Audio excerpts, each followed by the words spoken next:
Selamat berjumpa kembali bersama saya dalam acara Serambi Religius dari Kota Batam, Provinsi Kepulauan Riau. Saya berharap semoga kita semua dalam keadaan sehat, dilindungi dari segala mara bahaya, teristimewa dari virus corona yang semakin hari semakin tidak bersahabat. Mari kita awali permenungan kita kali ini dengan membuat tanda kemenangan iman. Dalam nama Bapa dan Putra dan Roh Kudus. Amin. Tuhan bersamamu dan bersama rohmu. Inilah Injil Yesus Kristus menurut Santo Lukas. Dimuliakanlah Tuhan. Kira-kira 8 hari sesudah segala pengajaran itu, Yesus membawa Petrus, Yohanes, dan Yakobus lalu naik ke atas gunung untuk berdoa. Ketika ia sedang berdoa, rupa wajahnya berubah dan pakaiannya menjadi putih berkilau-kilauan. Dan tampaklah 2 orang berbicara dengan dia, yaitu Musa dan Elia. Keduanya menampakkan diri dalam kemuliaan dan berbicara tentang tujuan kepergiannya yang akan digenapinya di Yerusalem. Sementara itu, Petrus dan teman-temannya telah tertidur, dan ketika mereka terbangun, mereka melihat Yesus dalam kemuliaannya dan kedua orang yang berdiri di dekatnya itu. Dan ketika kedua orang itu hendak meninggalkan Yesus, Petrus berkata kepadanya, "Guru, betapa bahagianya kami berada di tempat ini. Baiklah, kami dirikan sekarang 3 kemah, 1 untuk engkau, 1 untuk Musa, dan 1 untuk Elia." Tetapi Petrus tidak tahu apa yang dikatakannya itu. Sementara ia berkata demikian, datanglah awan menaungi mereka. Dan ketika mereka masuk ke dalam awan itu, takutlah mereka.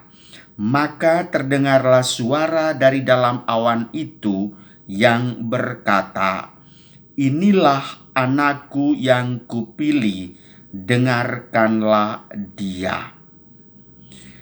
Demikianlah Injil Tuhan.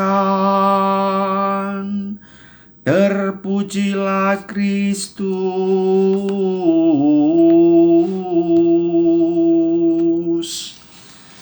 Betapa bahagianya kami berada di tempat ini.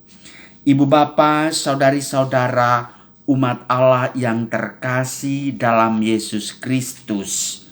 Di mana saja Anda berada, Anda dituntut untuk merasa betah, mencintai lingkunganmu, termasuk di dalamnya mencintai keluargamu, mencintai tempat kerjamu, jenis pekerjaanmu, rekanan kerjaanmu, sahabat kenalanmu. Itulah yang dinamakan at home. Saudari-saudara yang terkasih, kekaguman itu membuat orang menjadi betah. Dia ada karena terjadi, sudah di-planning oleh Allah dan siap untuk diaplikasikan oleh manusia. Petrus, Yakobus, dan Yohanes, 3 rasul yang menjadi rasul kesayangan Yesus. Ketika diajak naik ke atas bukit, Awalnya sih mereka berpikir bahwa kita sekarang mengadakan acara pendakian gunung. Maka mereka berpikir secara manusiawi, yaitu rekreasi semata, penyegaran jiwa dan raga mereka. Tanpa disadari, ternyata di atas Bukit Tabor itu terjadilah penampakan yang luar biasa. Wajah Yesus berubah rupa, pakaiannya berkilau-kilauan. Itulah yang dinamakan kejadian di Bukit Tabor. Saudari-saudaraku, kalau kita mengadakan ziarah ke Tanah Suci, menuju ke Bukit Tabor itu kita naik angkot. Bus besar yang dari bawah, katakan saja dari hotel, naik ke atas, nanti dia berada di bawah landasannya. Dan di bawah landasan itulah kita mendaki dengan menumpangi bus kecil yang berisikan sekitar 6-10 orang. Maka kalau satu rombongannya itu banyak, maka 2 atau 3 bus kecil. Dan di atas Bukit Tabor itulah terjadi suatu penampakan yang luar biasa. Dalam penampakan yang ajaib itu, Yesus Kristus didampingi oleh 2 nabi terbesar dan terkenal dalam kitab Perjanjian Lama, yakni Nabi Musa dan Elia. Ketika orang dekat ini dibuat kagum, maka penawarannya macam-macam hal. Petrus, Yohanes, dan Yakobus memberikan suatu apresiasi terhadap kejadian peristiwa yang menakjubkan itu. Mereka sungguh bahagia berada bersama Yesus. Dan Petrus dengan diam-diam mengatakan kepada Yesus, "Bapa, kami sungguh merasa bahagia berada di tempat ini. Baiklah, kami dirikan 3 kemah, 1 untuk engkau, 1 untuk Musa, dan 1 untuk Elia." Pendirian kemah menunjukkan bahwa tempat di mana kita berada, kita berdiam. Disitulah Tuhan hadir, menyapa dan menyentuh kita. Tetapi saudari-saudaraku, tugas perutusanmu tidak hanya sebatas kemah itu. Anda harus keluar dari kemah, turun ke dataran, dan pergi melayani sesamamu. Maka panggilan hidup kita itu adalah merupakan suatu mobile, suatu gerakan yang terus-menerus kita lewati.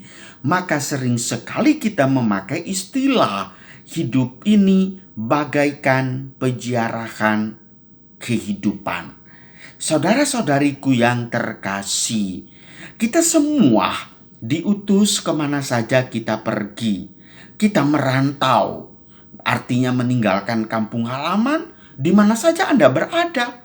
Sepatutnya di tempat Anda berada itulah Anda harus memiliki prinsip, disinilah aku mendirikan kemah untuk Tuhan Yesus. Artinya saya harus merasa betah. Syukurilah bahwa Tuhan mengaruniakan kesempatan yang penuh rahmat itu. Dan tidak usah membanding-bandingkan tempat yang dahulu. Tetapi di sini, hic et nunc, di sini dan sekarang inilah Anda memuji dan memuliakan Tuhan sambil berkata, Gratia Domini Nostri Jesu Christi.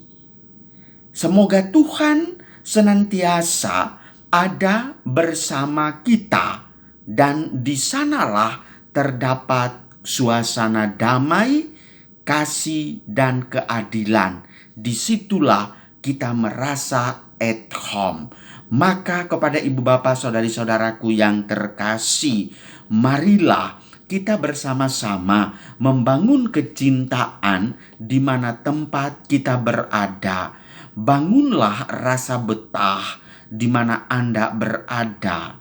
Bangunlah relasi yang harmonis dengan anggota keluarga, anggota komunitas, anggota masyarakat, supaya Anda merasa betah dan pada akhirnya mengatakan, betapa bahagianya kami berada di tempat ini. Tuhan menyertai kita sekalian. Amin. Dalam nama Bapa dan Putra dan Roh Kudus. Amin.